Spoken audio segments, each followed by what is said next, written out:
partenariat euro-africain est celui que nous voulons renforcer, celui auquel je crois profondément.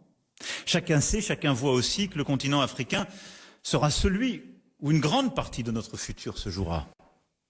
Avec l'Afrique, parce que les lunettes d'hier sont dépassées, nous sommes engagés dans un renouveau de notre relation avec les peuples, avec les États. Et le Maroc, par sa géographie, par son histoire, par sa culture, par la vision de ses souverains, affirme depuis longtemps sa vocation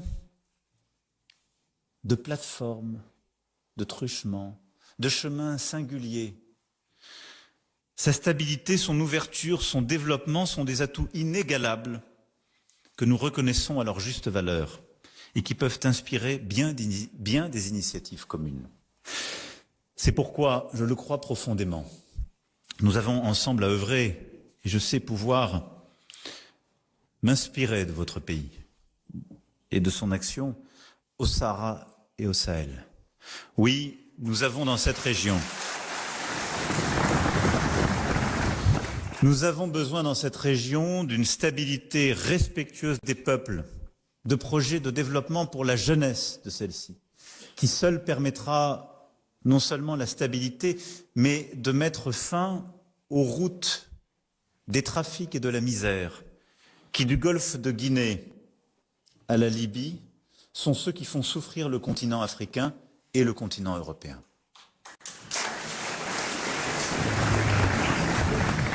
Et je compte donc beaucoup sur, en effet, cette nouvelle stratégie où ensemble nous pourrons œuvrer dans cette région où la France, avec humilité, cherche à bâtir une stratégie partenariale nouvelle. Elle a été accusée par certains de tous les maux, bien injustement, car pendant une décennie, elle a évité l'effondrement de plusieurs États face au terrorisme et à des califats territoriaux qui voulaient se créer. Et en parlant ici devant vous, j'ai une mémoire émue pour les enfants que notre pays a donnés, pour la stabilité du Sahel, au Mali et ailleurs.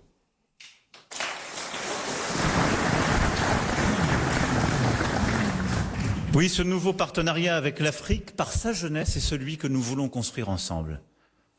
Au Sahel et au Sahara, comme je l'évoquais, mais à travers tout le continent, par l'éducation, l'agriculture, les projets écologiques, le numérique et l'énergie. Il y a sur ces axes des actions communes que nous pouvons résolument ensemble construire. Bâtir ces ponts énergétiques que j'évoquais, avoir une politique de souveraineté alimentaire résolue dont le continent a besoin, et nous aurons l'occasion demain d'y travailler ensemble.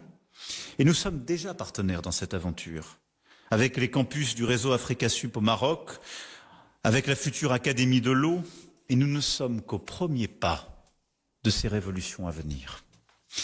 Je veux ici aussi saluer le rôle positif de partenariat, de dialogue et de stabilisation que votre pays joue avec l'ensemble du voisinage.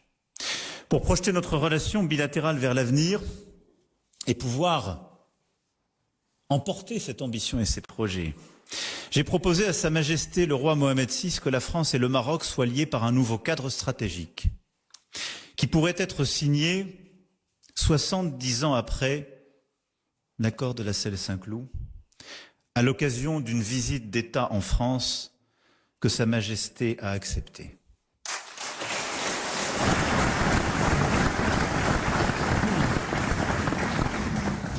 Avec Sa Majesté, nous nommerons sans tarder un comité de suivi paritaire qui sera chargé de nous remettre des propositions en ce sens dès le premier trimestre 2025, afin d'en dessiner les contours.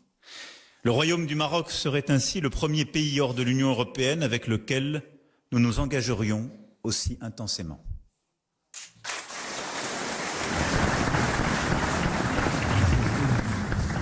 Et ce sera l'occasion de rappeler que des valeurs communes nous rassemblent, qu'elles invitent à voir grand et loin pour les générations à venir.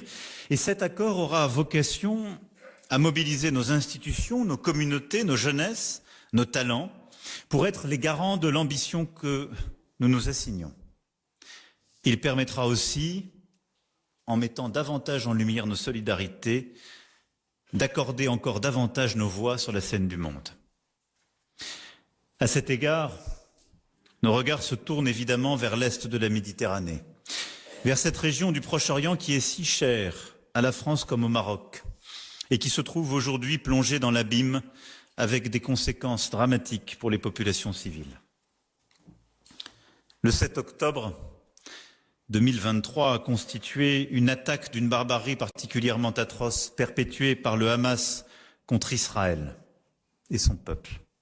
Et Israël a le droit de défendre son peuple contre une telle menace. La France y a perdu 48 de ses enfants et 2 de nos compatriotes comptent encore parmi les otages retenus à Gaza. Mais rien ne peut justifier pour autant le bilan humain désastreux à Gaza et la souffrance que connaissent les populations civiles.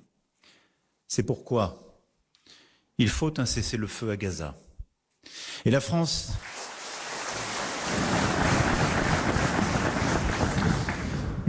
n'a eu de cesse de le demander depuis novembre dernier, un cessez-le-feu pour libérer les otages, pour protéger les populations et permettre enfin à l'aide humanitaire de parvenir dans la bande de Gaza. Au Liban également, il faut un cessez-le-feu et l'arrêt des opérations militaires. Nous y œuvrons depuis plusieurs semaines en lien avec nos partenaires américains et plusieurs autres.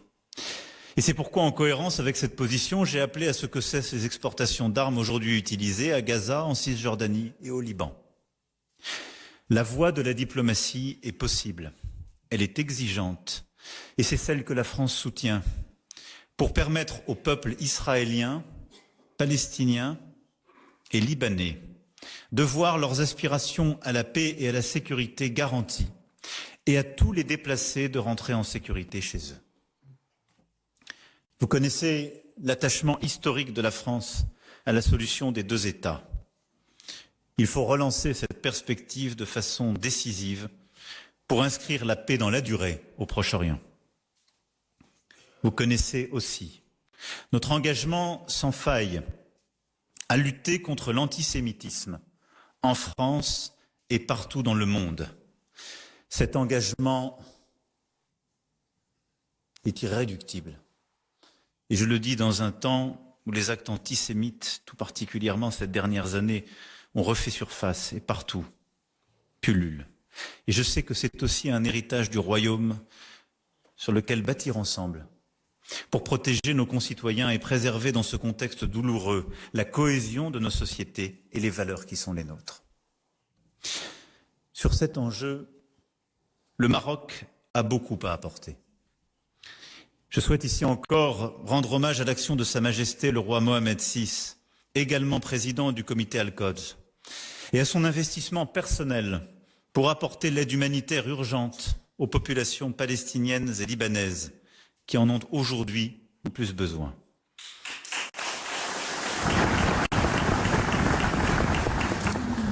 Je salue sa mobilisation et celle de tout le Maroc en faveur de la désescalade, d'une reprise du dialogue et de la relance d'un processus politique crédible.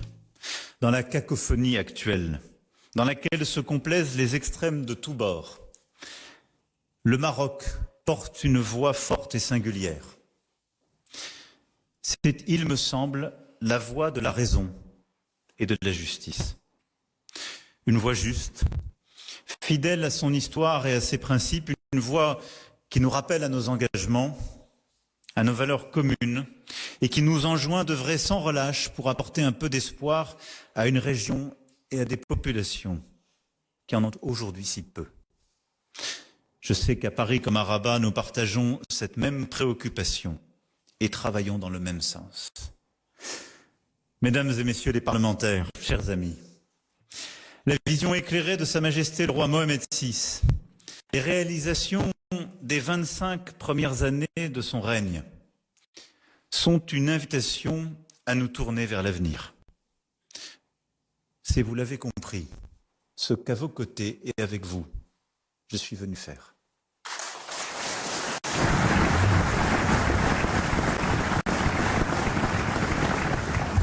Alors puisse cette visite d'État marquer l'ouverture de ce nouveau livre dans notre longue histoire partagée, qui permettra à nos deux nations d'avancer avec détermination dans ce siècle incertain mais qui a besoin de la richesse de notre amitié. Puissions-nous être à la hauteur de cette ambition, fort de notre histoire et pour nos jeunesses. Vive le Royaume du Maroc et vive la France!